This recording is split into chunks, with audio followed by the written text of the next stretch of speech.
yang harus dimiliki oleh seorang pemimpin perempuan? Mungkin satu dari Kak Sandra, satu dari Kak Tina, satu dari Kak Neneng. Jadi karakteristik kepemimpinan seperti apa gitu ya yang harus kita miliki nih. Silahkan Kak Sandra dulu. Oke, terima kasih Kak Vivi. Tadi di awal juga di paparan ya, karena saya tertarik banget tadi apa yang disampaikan oleh Pak Tiko di paparan, dan menurut saya itu valid gitu ya, bahwa memang perempuan itu adalah sebagai balancing gitu ya di dalam perusahaan. Perannya itu sebagai untuk membalance, dan gender diversity itu memberikan nilai tambah buat perusahaan. Nah, saya melihat di mana sih sebenarnya sisi perempuan dari apa yang tadi udah disampaikan, dan juga Bu Neneng juga menambahkan tadi ya. Satu adalah kita itu memiliki ability to listen lebih daripada teman pria yang lebih mungkin nggak sabaran, gitu ya. Dan kemudian yang kedua, sekarang ini salah satu kunci sukses itu adalah kolaborasi. Perempuan itu memiliki willingness untuk collaborate itu lebih tinggi. Kenapa? Nggak ada cerita King Kong. Tadi gitu ya. Gitu. Oke, ya. Kita arisan kalau perempuan ya. Jadi kita harus menggunakan itu gitu, apa yang memang menjadi advantage kita itu harus kita manfaatkan gitu ya. Dan hal berikutnya itu tentunya adalah empati gitu ya.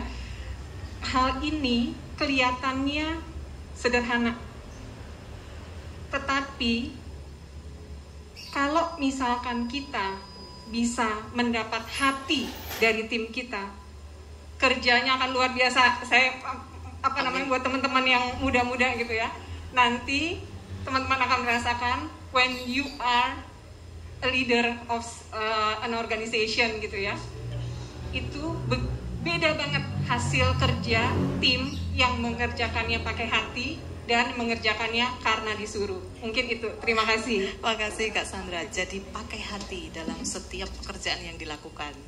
Oke, silahkan Kak Tina. Iya, kebetulan saya nih kerjanya ngerekrut orang ya. Saya bekerja dari tahun 85, jadi udah berapa tahun saya ketemu ribuan orang ya, menyeleksi. Saya lihat profil yang mau saya akan sukses itu, pertama dia high achiever. High achiever nggak cukup kalau nggak punya persistensi, resilience. High achiever setting target tinggi, tapi begitu ada kesulitan balik kanan nggak bisa. Jadi dua itu harus berteman. Tapi harus diimbangi dengan self control, humble. Jadi jangan kalau begitu sukses terus ini naik gitu ya. Jangan pernah seperti itu gitu. Saya kebetulan dulu pernah jadi terpilih sebagai GM terbaik. Hadiahnya lumayan gitu ya. Sekian puluh juta gitu.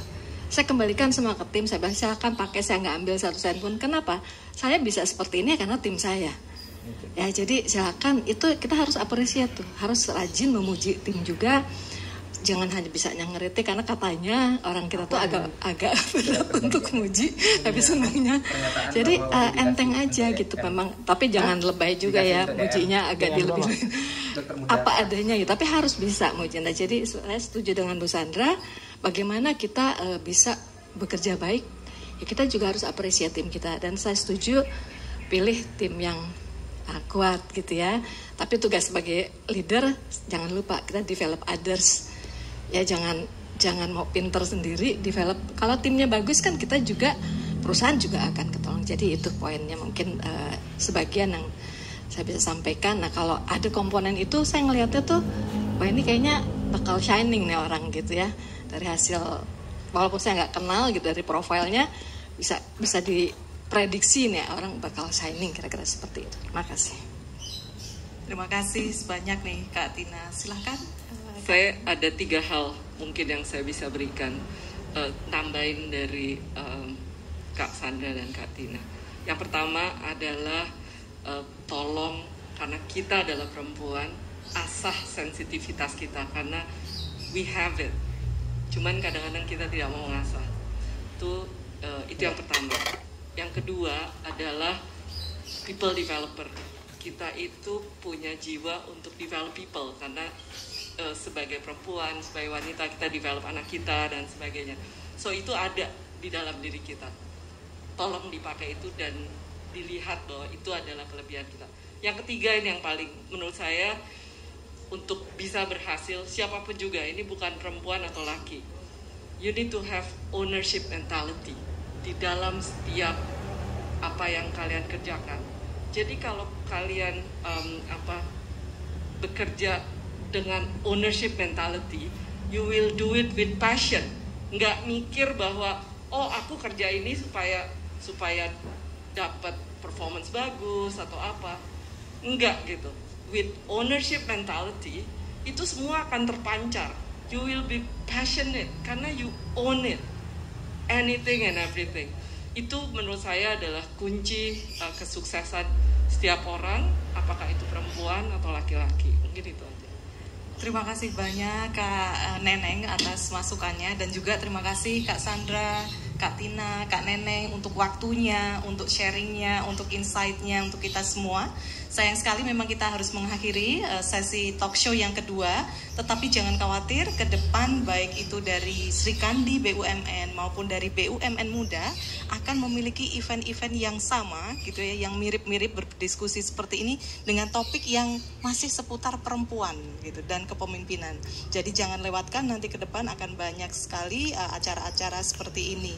Akhir kata saya mengucapkan banyak terima kasih untuk para narasumber dan juga untuk seluruh rekan-rekan yang hadir secara onsite di lantai 21 ataupun secara online yang telah dengan setia mengikuti sesi talk show pada pagi hari ini mulai dari pagi sampai sesi yang kedua. Akhirnya saya Vivi Kumalasari mohon maaf apabila ada salah-salah kata. Wassalamualaikum warahmatullahi wabarakatuh. Waktu saya kembalikan kepada TJ.